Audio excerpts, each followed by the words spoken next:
Motors commercial வெஹிக்கிள்ல ஒரு update வந்திருக்கு. அத பத்தி பார்ப்போம். டாடா மோட்டார்ஸ் இவாகா கம்பெனி அக்விசிஷன் பண்ணும்போது நம்ம எல்லாருக்குமே தெரியும். அது இந்த செப்டம்பர் மாசத்துக்குள்ள முடிஞ்சிரும் அப்படின்ற எக்ஸ்பெக்டேஷன்ஸ் இருந்துச்சு. அந்த கம்பெனி அத அனௌன்ஸ்மென்ட் பண்ணாங்க. பட் ஆனா இப்ப என்ன சொல்றாங்க அப்படின்னா, அதுல கொஞ்சம் டிலே இருக்கலாம். மேபி நவம்பர் எண்டுல நடக்கலாம் அப்படின்ற மாரி சொல்றாங்க. இல்ல அப்படின்னா நவம்பர் ஸ்டார்டிங் நடக்கலாம் அப்படின்ற மாரி சொல்றாங்க. என்ன ரீசனால இங்க டிலே இருக்கு அப்படின்னா, ஃபைனல் ரெகுலேட்டரி அப்ரூவல்ஸ்க்காக பெண்டிங்ல இருக்கு. எந்த கண்ட்ரில அப்படின்னா யூரோப்பியன் கண்ட்ரில. இந்த இவாகா கம்பெனியோட அந்த ஒரு கண்ட்ரில இந்த அக்விசிஷன்ஸ்க்கு அப்ரூவல் பெண்டிங்ல இருக்கு. அது மேபி எண்ட் ஆஃப் ஆகஸ்ட்குள்ள வந்துரும். இயர்லி நவம்பர்ல நம்ம அக்விசிஷன் பண்ணிடுவோம் அப்படின்ற மாதிரி சொல்றாங்க. இது மூலமா பினான்சியல் இயர் 2027 என்ன மாதிரியான இம்பாக்ட் இருக்கும் அப்படின்னு சொல்லி பார்க்கும்போது, இங்க இவாகா கம்பெனியோட பினான்சியல்ஸ் ஆல்மோஸ்ட் இங்க மெர்ஜ் பண்ணி காமிக்கிற மாதிரி பிளான்ல இருந்தாங்க. ரெவன்யூ ப்ராஃபிட் எல்லாமே கான்ட்ரிபியூஷன் பண்ணி காமிக்கிற மாதிரி இருந்தாங்க. இப்ப லேட் ஆகிற ரீசனால அதை கன்சாலிடேட் பண்ணி காமிக்க முடியுமா அப்படின்றது தெரியல. இப்ப இந்த ஒரு டீல் மட்டும் இங்க கன்ஃபார்ம் ஆயிடுச்சு, எல்லாமே முடிஞ்சிருச்சு அப்படின்னா குளோபல் கமர்ஷியல் வெஹிக்கிள் பிசினஸ் இங்க டாடா கம்பெனி மாற ஆரம்பிச்சிருவாங்க. 5.4 லேக் ஆனுவல் சேல்ஸ் பண்ணுவாங்க. வெஹிக்கிள் சேல்ஸ் மட்டும் ஆனுவல் சேல்ஸ் பண்ணுவாங்க. இதுல $25 பில்லியன் ரெவன்யூ ஜெனரேட் பண்ணுவாங்க. சோ இந்த அளவுக்கு பாத்தீங்கன்னா பெரிய வால்யூமா இருக்கு. இவாகா கம்பெனி உள்ள வந்ததுக்கு அப்புறமா ஒட்டுமொத்த பினான்சியல்ஸுமே பாத்தீங்கன்னா மாற போகுது. சோ இன்னும் அக்விசிஷன்ஸ் பாத்தீங்கன்னா பெண்டிங்ல இருக்கு. நவம்பர் மாசத்துல நடக்கும் அப்படின்ற மாதிரி சொல்றாங்க. சோ பாப்போம் என்ன நடக்குதுன்னு சொல்லிட்டு. டாடா நெக்ஸான் இருக்கு பாத்தீங்கன்னா, அது சூப்பரான பெர்ஃபார்மன்ஸ் இருக்கு. இங்க எஸ்யூவி மார்க்கெட்ல ஸ்ட்ராங்கான லீடரா இருக்குது டாடா நெக்ஸான் இருக்காங்க. அவங்களோட அந்த ஒரு சேல்ஸ் நம்பர் பார்க்கும்போது 2,16,000 யூனிட்ஸ் பாத்தீங்க அப்படின்னா வித்திருக்காங்க FY26ல. இது 10 லட்சம் வண்டி கஸ்டமர் மைல்ஸ்டோன் கிராஸ் பண்ணிருக்கு. ஓவராலா 10 லட்சம் வண்டி வித்து ஒரு மைல்ஸ்டோன் கிராஸ் பண்ணிருக்காங்க டாடா நெக்ஸான். இங்க காம்பாக்டான எஸ்யூவி சேல்ஸா பார்க்கும்போது 10.85 லாக்ஸ் யூனிட்ஸ் ஃபினான்ஷியல் 2025 விற்கப்பட்டிருக்கு. அதே ஃபினான்ஷியல் 2026ல 12 லட்சம் வண்டி வித்திருக்காங்க டோட்டலா. அதுல 2 லட்சம் வண்டி டாடா நெக்ஸான் வண்டி மட்டும் வித்திருக்கு. சோ எந்த அளவுக்கு பெரிய வால்யூம்ன்றது நமக்கு நல்லா பார்த்தாலே தெரியுது. சோ இந்த அளவுக்கு இந்தியாவோட பேசஞ்சர் வெஹிக்கிள் மார்க்கெட் இங்க எஸ்யூவில இருக்கு. நெக்ஸான் இங்க பெட்ரோல், டீசல், சிஎன்ஜி அப்புறம் இவி எல்லாத்துலயுமே பாத்தீங்க அப்படின்னா வண்டி லான்ச் பண்ணி கொடுத்துருக்காங்க. கஸ்டமர்ஸ்க்கு நிறைய சாய்ஸஸ் இருக்கு. இதை தாண்டி 5 ஸ்டார் ரேட்டிங், அப்புறம் 6 air bags, ESC, traction control, hill hold அப்படின்னு சொல்லிட்டு நிறைய அந்த ஒரு ஃபீச்சர்ஸ் எல்லாம் கொடுத்திருந்தாங்க. அதனால இந்த டாடா நெக்ஸானோட அந்த ஒரு சேல்ஸ் சூப்பரா இருக்கு. என்னதான் காம்படிஷனுக்கு பிரிசா, உண்டாயோட வென்யூ, கியா சோனட்லாம் இருந்தால் கூட இந்த ஒரு சேல் சூப்பரா இருக்கு அப்படின்றத சொல்றாங்க. சோ டாடா மோட்டார்ஸோட 2 கம்பெனிலுமே ஒரு அப்டேட் நடந்திருக்கு. டாடா ஸ்டீல் கம்பெனியோட Q1 ரிசல்ட்ஸ் எப்படி இருக்கு அப்படின்னு சொல்லிட்டு பார்ப்போம். நெட் ப்ராஃபிட் 12% இன்க்ரீஸ் பண்ணிருக்காங்க. 2,318 கோடி ரூபாய் பண்ணிருக்காங்க. ரெவன்யூ 14% ஏறி இருக்கு. 60,794 கோடி ரூபாய் பண்ணிருக்காங்க. ஸ்ட்ராங்கான ஸ்டீல் பிரைசஸ் இதை சப்போர்ட் பண்ணி எடுத்துட்டு போகுது. இந்தியாவோட ரெவன்யூ 36,990 கோடி ரூபாய் இந்தியா பிசினஸ்ல மட்டும் ரெவன்யூ ஜெனரேட் பண்ணிருக்காங்க. அதுல 10,000 கோடி ரூபாய் எபிட்டா இருக்கு. டொமஸ்டிக் டெலிவரிஸா பார்க்கும்போது 11% இயர் ஆன் இயர் பேசிஸ் ஏறி இருக்கு. 4.85 மில்லியன் டன்ஸ் வித்திருக்காங்க. யூகே அப்புறம் நெதர்லாந்து ஆபரேஷன்ஸ் எப்படி இருக்கு? அந்த இடத்துல இன்னும் சேலஞ்சஸ் கண்டினியூ ஆயிட்டு இருக்கு. ஆபரேஷன் லெவல்ல டிஸ்டர்பன்ஸ் இருக்கு. யூகேவோட எபிட்டா லாஸ் மட்டுமே 27 மில்லியன் பவுண்ட்ஸ் பாத்தீங்கன்னா ரீச் பண்ணிருக்கு. போர்டு 4.8 MTPAக்கு கெபாசிட்டி எக்ஸ்பென்ஷனுக்கு அப்ரூவல் கொடுத்திருக்காங்க. நீலச்சல் லிஸ்பெட்னிகம் பிளான்ட்ல பண்ண போதா சொல்லியிருக்காங்க. 33,873 கோடி ரூபாய்க்கான கேபிட்டல் எக்ஸ்பெண்டிச்சர் பிளானும் பண்ணி வச்சிருக்காங்க. சோ வெஸ்ட் ஏஷியால நடக்கிற டென்ஷன்ஸ், அதிகமான இன்புட் காஸ்ட், இது எல்லாமே மேனேஜ்மெண்ட் ரிஸ்கா பாக்குறாங்க. டாடா ஸ்டீல் என்ன சொல்றாங்க அப்படின்னா ஓரளவுக்கு டீசென்டா மேனேஜ் பண்ணிடுவோம் அப்படின்ற மாதிரி சொல்றாங்க. எக்ஸைட் இண்டஸ்ட்ரீஸ் கம்பெனியோட Q1 ரிசல்ட்ஸ். நெட் ப்ராஃபிட் 28% ஏறி இருக்கு. 350 கோடி ரூபாய் பண்ணிருக்காங்க. ரெவன்யூ 17% ஏறி இருக்கு. 5,528 கோடி ரூபாய் பண்ணிருக்காங்க. Major business double digit revenue growthல போகுது. ஆட்டோமோட்டிவ் OEM பிசினஸ் 25% போகுது. மூணாவது கன்சிக்யூட்டிவ் குவார்டர் சூப்பரான growthல இருக்காங்க. இன்வென்டர், சோலார் இது 2 பிசினஸ்மே 20% மேல grow ஆயிருக்கு. ரீப்ளேஸ்மெண்ட் மார்க்கெட்டும் சூப்பரா இருக்கு. 2 வீலர் 4 வீலரோட ரீப்ளேஸ்மெண்ட் அந்த ஒரு பிசினஸ்மே சூப்பரா இருக்கு. டபுள் டிஜிட் growthல அதுவும் போயிட்டு இருக்கு. மூணாவது கன்சிக்யூட்டிவ் குவார்டரா. சோ ஸ்ட்ராங்கான டிமாண்ட் இருக்கு. எக்ஸைட் மேலும் ஒரு 100 கோடி ரூபாய்க்கு எக்ஸைட் எனர்ஜி சொல்யூஷன்ஸ் இவங்களோட சப்சிடரி கம்பெனில இன்வெஸ்ட்மெண்ட் பண்றாங்க. இந்த ஒரு subsidiary company lithium ion business battery தயாரிக்கிற ஒரு சப்சிடரி கம்பெனியா இருக்கு. சோ இதுல இது வரைக்கும் அவங்க பண்ணிருக்க இன்வெஸ்ட்மெண்ட் மட்டுமே 5,000 கோடி ரூபாய் கிட்ட இருக்கு.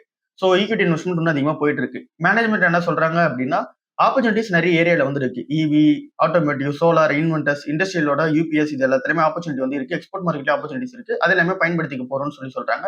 ஓரளவுக்கு சூப்பரான ரிசல்ட்டா இங்க எக்ஸைட் இண்டஸ்ட்ரீஸ் கம்பெனியோட ரிசல்ட்ஸ் இருக்கு. மஹிந்திரா அண்ட் மஹிந்திராவோட Q1 ரிசல்ட்ஸ் எப்படி இருக்கு அப்படின்னு சொல்லி பார்க்கும்போது அதுவும் சூப்பரா இருக்கு. ரெவன்யூ 23% ஏறி இருக்கு. 41,920 கோடி ரூபாய் மேக் பண்ணிருக்காங்க. இங்க நெட் ப்ராஃபிட்டா பார்க்கும்போது 6.8% ஏறி இருக்கு. 3,685 கோடி ரூபாய் மேக் பண்ணிருக்காங்க. அதிகமான வால்யூம்ஸ் இங்க செல் பண்ண ரீசனால நெட் ப்ராஃபிட் ரெவன்யூ ரெண்டுமே ஏறி இருக்கு. ஆட்டோமோட்டிவோட ரெவன்யூ 24% ஏறி இருக்கு. எஸ்யூவோட வால்யூம் சேல்ஸ் வால்யூம் 15% ஏறி இருக்கு.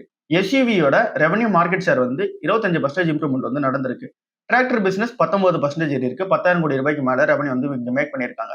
44% மார்க்கெட் ஷேர் இன்னும் மெயின்டைன் பண்ணிட்டு இருக்காங்க டிராக்டர் மார்க்கெட் ஷேர்ல. எபிட்டா மார்ஜின் விழுந்திருக்கு. 14.3% 12.2% விழுந்திருக்கு. அதிகமான கமாடிட்டி காஸ்ட்டும் அப்புறம் வந்து வெஹிக்கிள்ஸ் வந்து பாத்தீங்க அப்படின்னா மிக்சர் பண்ணி குடுக்குறாங்களா எலக்ட்ரிக் வெஹிக்கிள்ஸ். இதனால வந்து காஸ்ட் வந்து ஏறி இருக்கு அப்படின்ற மாதிரி வந்து சொல்றாங்க. மேனேஜ்மெண்ட் என்ன சொல்றாங்க அப்படின்னா எஸ்இஓட லீடர்ஷிப் அப்புறம் டிராக்டர்ஸோட அந்த ஒரு டாமினன்ஸ் இது எல்லாமே கண்டினியூ ஆகும்னு சொல்றாங்க. லைட் கமர்ஷியல் வெஹிக்கிளும் நாங்க வந்து இதுக்கப்புறம் ஃபோக்கஸ் பண்ண போறோம். எஸ்இயுமே சூப்பரா இருக்க போகுது. சேல்ஸ் வால்யூம்ல நாங்க வந்து ஃபோக்கஸ் பண்ண போறோம்னு சொல்றாங்க. இது எல்லாமே Q1 ரிசல்ட்ஸ் நேத்து வந்ததா இருக்கு. இப்ப நம்ம ஒரு ஷேர் ஸ்பெசிஃபிக்கா பார்ப்போம். இண்டோ எம்ஐஎம் ஐபிஓ வந்து நேத்துக்கு அதனால நம்ம பார்த்தோம் 38% மேல வந்து லிஸ்ட் ஆகிறதுக்கான சான்ஸ் இருக்குன்னு சொல்லிட்டு 44% வந்து பாத்தீங்கன்னா லிஸ்டிங் கிடைச்சிருக்கு. கிட்டத்தட்ட 45% வந்து கிடைச்சிருக்கு. சோ இந்த ஒரு ஐபிஓ வந்து ஏற்கனவே 72 மடங்கு வந்து சப்ஸ்கிரைப் பண்ணியிருந்தாங்க. சோ இப்போ இந்த ஐபிஓ வந்து என்ன பண்ணலாம் அப்படின்ற கொஸ்டினுக்கு வருவோம். இப்போ வந்து புதுசா கன்சிடர் பண்ண போறவங்களுக்கு பெட்டரா வந்து இருக்காது. வேல்யூவேஷன்ஸ் கொஞ்சம் அதிகமா இருக்கு. ஏற்கனவே நீங்க கன்சிடர் பண்ணி வச்சிருக்கீங்க அப்படின்னா லிஸ்டிங்காக நீங்க பார்க்க போறீங்க அப்படின்னும் போது அது பெட்டரா இருக்க மாதிரி வந்து தெரியல. சோ உங்களுக்கு வேணும் அப்படின்னா நீங்க லிஸ்டிங்காக தான் அப்ளை பண்ணீங்க அப்படின்னா அந்த ஒரு சாய்ஸ் ஓகேவா தான் இருக்கு. பட் ஆனா இதை லாங் டர்ம் ஹோல்ட் பண்ணிட்டு போற ஒரு கம்பெனியா தான் இருக்காங்க. ஏன் இந்த ஒரு கம்பெனி லாங் டர்ம் ஹோல்டிங்க்கு பெட்டரா இருக்கு அப்படின்னா இந்த ஒரு கம்பெனி குளோபல் எம்ஐஎம் லீடரா வந்து இருக்காங்க. மெட்டல் இன்ஜெக்ஷன் மோல்டிங் கம்பெனில குளோபல் லீடரா வந்திருக்காங்க. இவங்க கிட்ட மார்க்கெட் ஷேர் அதுல வந்து இருக்கு 6% மேல வந்து இருக்கு குளோபல் லெவல் மார்க்கெட்லயே. சோ அந்த அளவுக்கு வந்து இருக்கு. இவங்க கிட்ட இங்க எம்ஐஎம் கெபாசிட்டியுமே இன்ஸ்டால்டு கெபாசிட்டியுமே நிறைய வந்து இருக்கு. சோ அதனால இவங்களோட 2026 ஆப்பர்ச்சுனிட்டி மட்டும் இந்த எம்ஐஎம் மார்க்கெட்டோட அந்த ஆப்பர்ச்சுனிட்டி மட்டும் $3.2 பில்லியன் இருக்கு. 2035ல $4.7 பில்லியன் வந்து இன்க்ரீஸ் ஆகும் அப்படின்ற மாதிரி சொல்றாங்க ஓவரால் மார்க்கெட். அதுல ஏற்கனவே இந்த கம்பெனிக்கு 6% மார்க்கெட் ஷேர் வந்து குளோபல் லெவல்ல இருக்கு அப்படின்னும் போது சோ ரெவன்யூ வந்து நல்லா ஜென்ரேட் பண்றதுக்கான சான்சஸ் வந்து இருக்கு இந்த கம்பெனிக்கு. சோ அதனால தான் இந்த ஒரு கம்பெனி வந்து நம்ம லாங் டர்ம் பர்பஸ்க்காக சொன்னோம். இப்போ 400 கோடி ரூபாய் இவங்க ஏற்கனவே இஷ்யூ வந்து இங்க ரைஸ் பண்ணிருக்கிறதுல ஃப்ரெஷ் இஷ்யூஸ்ல வந்து அது எல்லாமே இங்க கடனை ரீபேமெண்ட் பண்ணிக்கிறதுக்காக கொடுக்க போறாங்க. மீதி இருக்க மணி வந்து ஜெனரல் கார்பரேட் பர்பஸ்க்கு யூஸ் பண்ணிக்க போறாங்க. டாடா பவர்ல ஒரு அப்டேட் 800 மெகாவாட்கான ரினியூபிள் எனர்ஜி ப்ராஜெக்ட் வந்து ஆந்திர பிரதேஷ்ல போட போறாங்க. இதோட டோட்டல் இன்வெஸ்ட்மெண்ட் வந்து 5750 கோடி ரூபாவா இருக்கு. அதுல 400 மெகாவாட் வந்து சோலார், 400 மெகாவாட் வந்து விண்ட். சோ இதுல 200 மெகாவாட் வந்து இங்க டிஸ்பேச்சபிள் அப்புறம் ஃபர்ம் ரினியூபிள் எனர்ஜி ப்ராஜெக்ட் தான் வந்து இருக்க போகுது. என்டிபிசி கூட வந்து செஞ்சு பண்ண போறாங்க. சோ இது வந்து பேட்டரி ஸ்டோரேஜ் மேனேஜ்மெண்ட் சிஸ்டமுக்கு சப்போர்ட் பண்ற மாதிரி வந்து இருக்கு. டாடா பவர் இது ஒரு நல்ல பெட்டா இருக்கு. டாடா பவருமே இப்ப இருக்க ரேஞ்சில பார்க்கும்போது இங்க பிரைஸ் ரேஞ்ச் வந்து 30ல இருக்கு. 370 ரூபாய் வந்து ட்ரேட் ஆயிட்டு இருக்கு. இறங்க கன்சிடர் பண்றதுக்கான நல்ல சான்ஸா தான் இருக்கு. டாக்டர் ரெட்டில ஒரு அப்டேட் வந்து நடந்திருக்கு. இந்த ஒரு கம்பெனியோட ஆந்திர பிரதேஷ் ஃபெசிலிட்டியான ஸ்ரீகாகுளம் ஃபெசிலிட்டில வந்து இன்ஸ்பெக்ஷன் வந்து நடத்திருக்காங்க. ப்ரீ அப்ரூவல் இன்ஸ்பெக்ஷன் வந்து நடத்திருக்காங்க. ஜிஎம்பிக்கான இன்ஸ்பெக்ஷனும் நடத்திருக்காங்க. ஜூலை 20ல இருந்து 29 தேதி வரைக்கும் இந்த இன்ஸ்பெக்ஷன் வந்து நடந்துச்சு. அது நடந்து முடிச்சிட்டு இப்ப என்ன சொல்லிருக்காங்க அப்படின்னா 3 அப்சர்வேஷன்ஸ் வந்து கொடுத்திருக்காங்க. ஃபார்ம் 83க்கான அப்சர்வேஷன் 3 வந்து இஷ்யூ பண்ணிட்டு போயிருக்காங்க FDA. சோ இது என்ன இண்டிகேட் பண்ணுது அப்படின்னா கம்பெனி வந்து இப்ப பொண்ணுச்சுனால கம்ப்ளைண்ட்ஸ் இஷ்யூஸ் எல்லாமே ஃபேஸ் பண்ணிக்கிட்டு இருக்காங்க. அந்த கூடிய விரைவில் வந்து அவங்க சரி பண்ணிக்க வேண்டியதா அந்த ஒரு சிச்சுவேஷன்ல வந்து இருக்காங்க. கம்பெனியோட ரெஸ்பாண்ட் வந்து என்னவா இருக்கு அப்படின்னா நாங்க அந்த 3 அப்சர்வேஷன்ஸ்மே நாங்க வந்து அட்ரஸ் பண்றோம். ஸ்டிபுலேட்டட் டைம் லைனுக்குள்ள வந்து நாங்க வந்து சரி பண்ணிடுறோம் அப்படின்ற மாதிரி வந்து சொல்லியிருக்காங்க. ஒரு ஃபெசிலிட்டி முக்கியமானு கேட்டீங்க அப்படின்னா இந்த இடத்துல இருந்தா நிறைய மேனுஃபேக்சரிங் ஸ்டாண்டர்ட்ஸ் எல்லாமே ப்ராசஸ் பண்ணிட்டு இங்க ப்ராடக்ட் எல்லாமே வெளியே வருது. ஸோ அந்த அப்ரூவல் எல்லாமே கிடைக்கணும் அப்படின்னா இந்த இன்ஸ்பெக்ஷன்ல இவங்க இப்ப கண்டக்ட் பண்ண அந்த ஒரு ப்ராசஸ் எல்லாமே இவங்க கம்ப்ளீட் பண்ணணும். ஸோ அதனால இது வந்து ஃபோக்கஸ் ஏரியாவா தான் வந்து இருக்கு. அந்த 3 அப்சர்வேஷன்ஸ் வந்து இவங்க கிளியர் பண்ண வேண்டியதா இருக்கு. இங்க சன்ஃபார்மா கம்பெனில ஒரு அப்டேட் வந்து நடந்திருக்கு. ஆன்விசான்ற ட்ரக்குக்கான அப்ரூவல் வந்து கொடுத்துட்டாங்க. சோ இப்போ என்ன நடக்கும் அப்படின்னா இந்த ஒரு ட்ரக் வந்து மேனுஃபேக்சரிங் பண்ணி செல் பண்ணுவாங்க. எங்க அப்படின்னா பிரேசில்ல. இந்த ட்ரக் எதுக்காக அப்படின்னு சொல்லி பார்க்கும்போது சேம் இங்க செமக்ளூட்டேட் இன்ஜெக்ஷன்ஸ் இருக்கு பாத்தீங்களா அதே தான் அங்க பிரேசில் வந்து கொடுக்க போறாங்க. இது வந்து டைப் 2 டயபிட்டிஸ் வந்து ட்ரீட்மெண்ட் பண்ண போகுது. இந்த ஒரு மெடிசன் வந்து 2 mg அப்புறம் 4 mgல வந்து ப்ரீஃபில்டு மல்டிபிள் டோஸ் பென்ஸா வந்து அவைலபிள்ல வந்து இருக்க போகுது. ஸோ நெக்ஸ்ட் ஃபியூ டேஸ்லேயே வந்து லான்ச் பண்றதுக்கான பிளான்ல வந்து இருக்காங்க. ஐப்ரா ஃபார்மான்ற கம்பெனி அங்க இருக்கிற கம்பெனியோட பார்ட்னர்ஷிப் வச்சு இது வந்து லான்ச் பண்ண போறாங்க.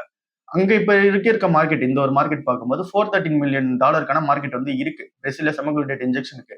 ஸோ அதை போய் உள்ள வந்து பிடிக்க போறாங்க. காம்படிஷன் ஹெவியா இருந்தாலும் கூட இவங்க உள்ள போய் பிடிக்க போறாங்க. சன்ஃபார்ம்ல ஒரு நல்ல அப்டேட்டா இருக்கு. ஸ்பந்தனா ஸ்பூர்த்தி கம்பெனியோட Q1 ரிசல்ட்ஸ் நெட் சேல்ஸ் வந்து 5.5% வந்து விழுந்திருக்கு. 283 கோடி ரூபாய் பண்ணிருக்காங்க. போன வருஷம் வந்து 300 கோடி ரூபாய் பண்ணவங்க இப்ப 283 கோடி ரூபாய் பண்ணிருக்காங்க விழுந்திருக்கு. நெட் ப்ராஃபிட் 11 கோடி ரூபாய் வந்து பண்ணிருக்காங்க. போன வருஷம் வந்து 360 கோடி ரூபாய் லாஸ்ல இருந்த கம்பெனி இப்ப நெட் ப்ராஃபிட் வந்து பண்ணிருக்காங்க 11 கோடி ரூபாய். அதிகமான ப்ரொவிஷன்ஸ் வந்து இப்ப கம்மி பண்ண ரீசனால இந்த ப்ராஃபிட் வந்து ஏறுது. பட் ஆனா ரெவன்யூ இயர்ல அதை நல்லா புரிஞ்சுக்கங்க. ப்ரொவிஷன்ஸ் வந்து 422 கோடியில போன வருஷம் இந்த ஒரு Q1ல அப்படி இருந்துச்சு. இப்போ வந்து 1.30 crore தான் வந்து இருக்கு. எபிட்டா வந்து 152 கோடி ரூபாய்க்கு இன்க்ரீஸ் ஆயிருக்கு. இங்க எம்ப்ளாயோட எக்ஸ்பென்சஸும் கொஞ்சம் குறைச்சிருக்காங்க. 145 கோடியில இருந்து 106 கோடி ரூபாய் குறைஞ்சிருக்காங்க. இது கொஞ்சம் ப்ராஃபிட்டபிலிட்டி வந்து பூஸ்ட் பண்ணி கொடுக்குது. ஓவரால் இந்த ஒரு கம்பெனியோட ரிசல்ட்ஸ் எப்படி இருக்கு அப்படின்னா இப்ப நெட் ப்ராஃபிட் காமிச்சால் கூட ப்ரொவிஷன்ஸ் தான் கம்மி பண்ணிருக்காங்க. இந்த கம்பெனியோட ரெவன்யூ ஆக்சுவலா வந்து ஏறணும். அது ஏறின மாதிரி இல்ல. சோ அது ஏற வரைக்கும் இந்த ஒரு கம்பெனி பிரஷர்ல தான் வந்து இருக்கு. தங்கமயில் ஜுவல்லரி ஸ்டாக் வந்து லாஸ்ட் ஒரு 2 நாள்ல 19% வந்து இறங்கி இருக்கு. Q1ஓட ரிசல்ட்ஸ் 86% நெட் ப்ராஃபிட் வந்து ஏறினால் கூட ரெவன்யூ 71% ஏறினாலும் கூட இந்த ஒரு கம்பெனி நெகட்டிவ்ல தான் இருக்காங்க. என்ன ரீசன் அப்படின்னு சொல்லிட்டு பார்க்கும்போது இவங்க அனௌன்ஸ்மெண்ட் இந்த ஒரு Q1 பண்ணும்போது இந்த ஒரு Q2ஓட ஃபர்ஸ்ட் 28 நாள் வந்து வீக்கா வந்து இருக்கு அப்படின்ற மாதிரி சொல்லிட்டாங்க. இதனால மேபி வந்து பாத்தீங்கன்னா Q2 அஃபெக்ட் ஆகலான்ற மாதிரி சொன்ன ரீசனாலே இந்த அளவுக்கு வந்து இறக்கிட்டு வராங்க. இங்க வந்து கோல்டோட அந்த ஒரு பர்ச்சேசிங்க பொறுத்தவரை கொஞ்சம் வந்து மக்களும் வந்து டிலே பண்றாங்க. கோல்டோட வால்யூம்ஸுமே கொஞ்சம் வந்து வீக்னஸ் வந்து இருக்கு.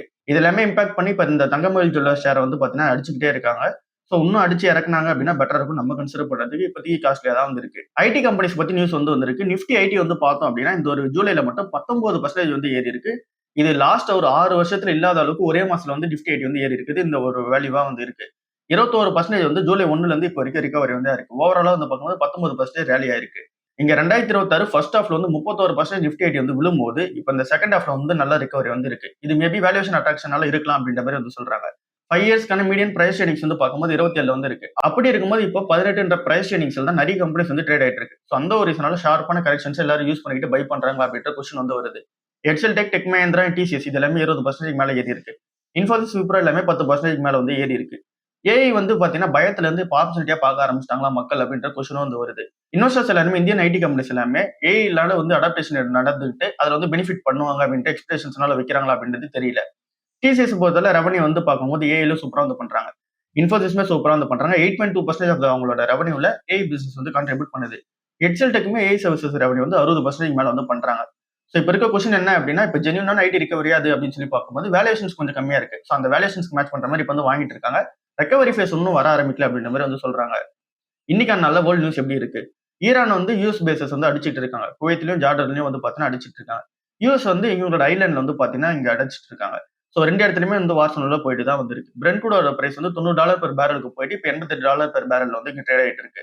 இங்க இந்த ஸ்டேட் ஆஃப் ஹார்மஸ்ல ஷிப்ஸ் வந்து இன்னைக்கு கிராஸ் ஆகுதா அப்படின்னு சொல்லி பார்க்கும்போது பெருசா வந்து கிராஸ் ஆகல. எப்பயுமே 130 இல்ல அப்படின்னா 100க்கும் மேற்பட்ட ஷிப்ஸ் கிராஸ் ஆகிற ஏரியால இப்போ வந்து வெறும் 10 ஷிப்ஸ் தான் வந்து கிராஸ் ஆயிட்டு இருக்குன்ற மாதிரி தான் ரிப்போர்ட் வந்து பண்றாங்க. சோ இருக்கிற பிரச்சனை கண்டினியூ ஆயிட்டு தான் வந்து இருக்கு. நெகோசியேஷன்ஸ் வந்து பண்ணிட்டு இருக்காங்க. பட் ஆனா பிரச்சனை முடியிற மாதிரி தெரியல. இன்னைக்கான நல்ல மார்க்கெட் எப்படி இருக்கு? கிஃப்ட் நிஃப்டியோட சிக்னல் படி 20 பாயிண்ட்ஸ் பிளஸ்ல வந்து இருக்கு. மேபி ஓப்பன் ஆகும்போது பாசிட்டிவ் ஓப்பன் ஆகலாம். அதுக்கப்புறம் எப்படி இருக்குன்றது தெரியல. சிப் ஸ்டாக்ஸ் எல்லாமே இன்னைக்கு நல்ல ரேலியா இருக்கு. ஏஷியன் மார்க்கெட்டும் ரேலியா இருக்கு. யூஎஸ் மார்க்கெட்டும் ரேலியா இருக்கு. நாஸ்டாக் வந்து 2% மேல இருக்கு. சிப் ஸ்டாக்ஸ்னால இங்க காஸ்பி 14%, நிக்கி வந்து 5% மேல ஏறி இருக்கு. ஹாங்காங்கோட அந்த ஒரு ஃபியூச்சர்ஸ்மே வந்து பாசிட்டிவ்ல தான் க்ளோஸ் இருக்கு. ஓவராலா வந்து செமிகண்டக்டர் அப்புறம் சாஃப்ட்வேர் இதனால வந்து பாத்தீங்கன்னா மார்க்கெட் குளோபல் மார்க்கெட்டே வந்து ஏத்தி வச்சிருக்காங்க. நம்மளோட மார்க்கெட் எப்படி இருக்குன்னு சொல்லி வெயிட் பண்ணி தான் பார்க்கணும். எஃப்ஐஐஸ் திரும்ப வந்து பாத்தீங்கன்னா பை பண்ண ஆரம்பிச்சிட்டாங்க. லாஸ்ட் ஒரு 3 நாளா நம்ம பார்த்துட்டு இருக்கோம். எஃப்ஐஐஸ் வந்து பையிங் ட்ரெண்ட்ல இருக்காங்க. இப்பயுமே வந்து 3600 கோடி ரூபாய்க்கு பை பண்ணிருக்காங்க. டிஐஎஸ் வந்து 1800 கோடி ரூபாய்க்கு மார்க்கெட்ல வித்திருக்காங்க. சரி, அதான் இன்னைக்கான ஓவரால் மார்க்கெட் நியூஸா இருக்கு. நீங்க கேட்கணும்னு நினைக்கிற கொஸ்டின்ஸ் கமெண்ட்ல போடுங்க. நாளைக்கு அதுக்கான ஆன்சர்ஸ் வந்து கொடுப்போம். இவ்வளவுதான் இன்னைக்கான வீடியோ. அடுத்த வீடியோ சந்திப்போம். பாய்.